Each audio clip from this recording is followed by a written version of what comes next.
아시는 바와 같이 어제 부정청탁 및 금품 등 수수의 금지에 관한 법률이 국회를 통과하게 되어서 매우 기쁘게 생각합니다.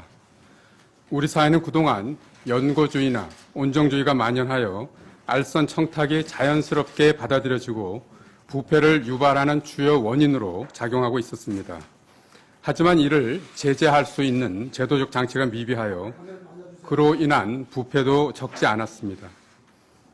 최근 빈발하는 공직자의 부패 비리 사건으로 국민들의 정부에 대한 불신은 심각한 실정이고 국제사회에서 대외 신인도도 지속적으로 하락하여 결과적으로는 국가 경쟁력에도 악영향을 끼치고 있는 것이 사실입니다.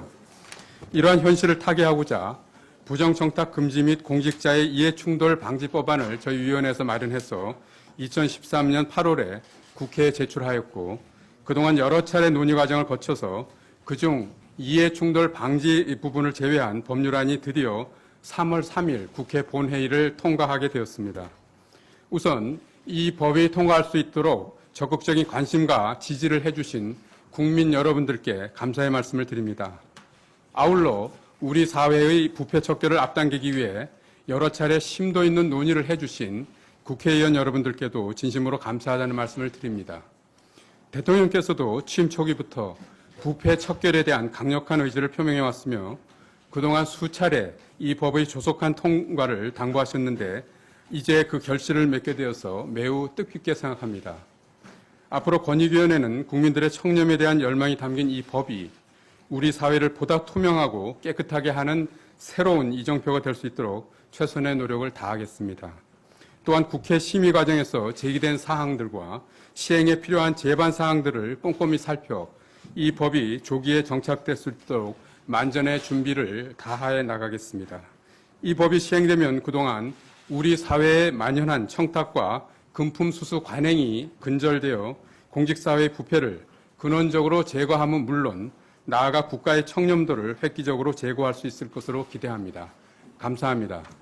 이어서 이 법안과 관련된 주요 쟁점들에 대해서 제가 간략하게 말씀을 드리도록 하겠습니다.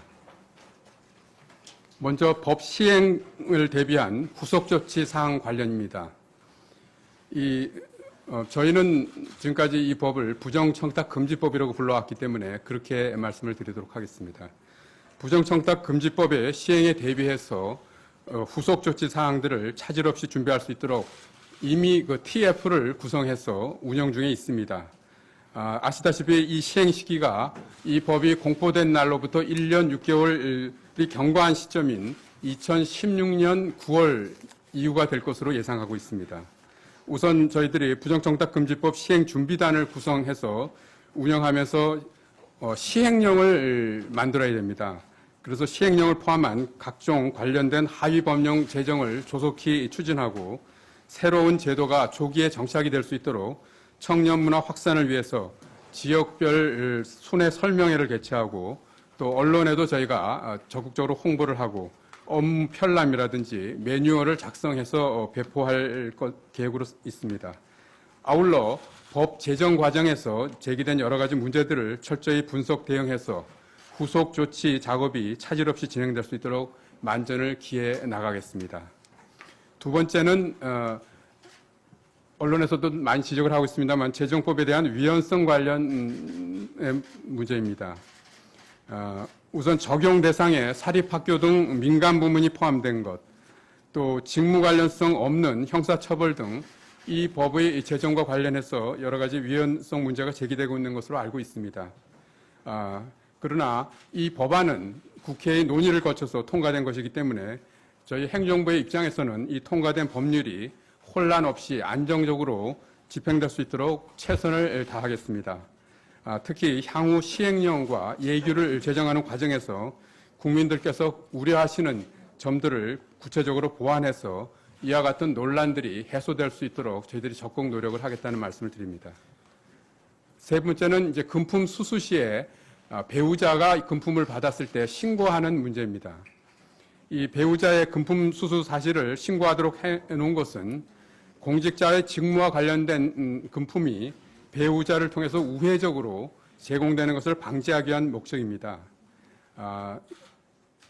공직자가 자신이 금품을 받았을 때도 신고를 하게 돼 있기 때문에 배우자를 통해서 받은 그 금품이 그와 같은 똑같은 상황이라고 봐서 신고를 한 것이고, 배우자를 어떤 뭐 범인으로 신고하라는 취지가 아니기 때문에 그런 부분에 대해서 조금 오해가 없었으면 하는 생각입니다.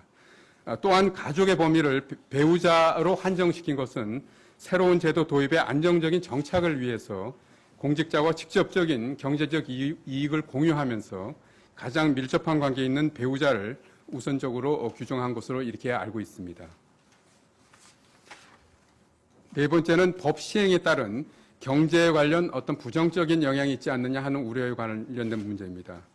이 제도가 저희들로 봐서는 제대로 정착이 되면 부정청탁과 관행적인 금품 수수가 근절이 되어서 중장기적으로는 오히려 국가 경제와 경제 성장에 긍정적인 영향을 끼칠 것으로 생각합니다.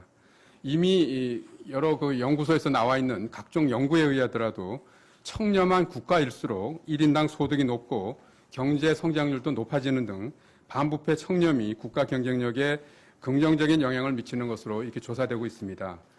참고로 현대경제연구소에서 12년도에 낸 그 연구 결과에 의하면 우리나라 청렴 수준이 OECD 국가의 평균 정도에만 이르게 되면 경제 성장률이 연평균 0.65%포인트 상승하는 효과가 있다라는 연구 결과가 있고요.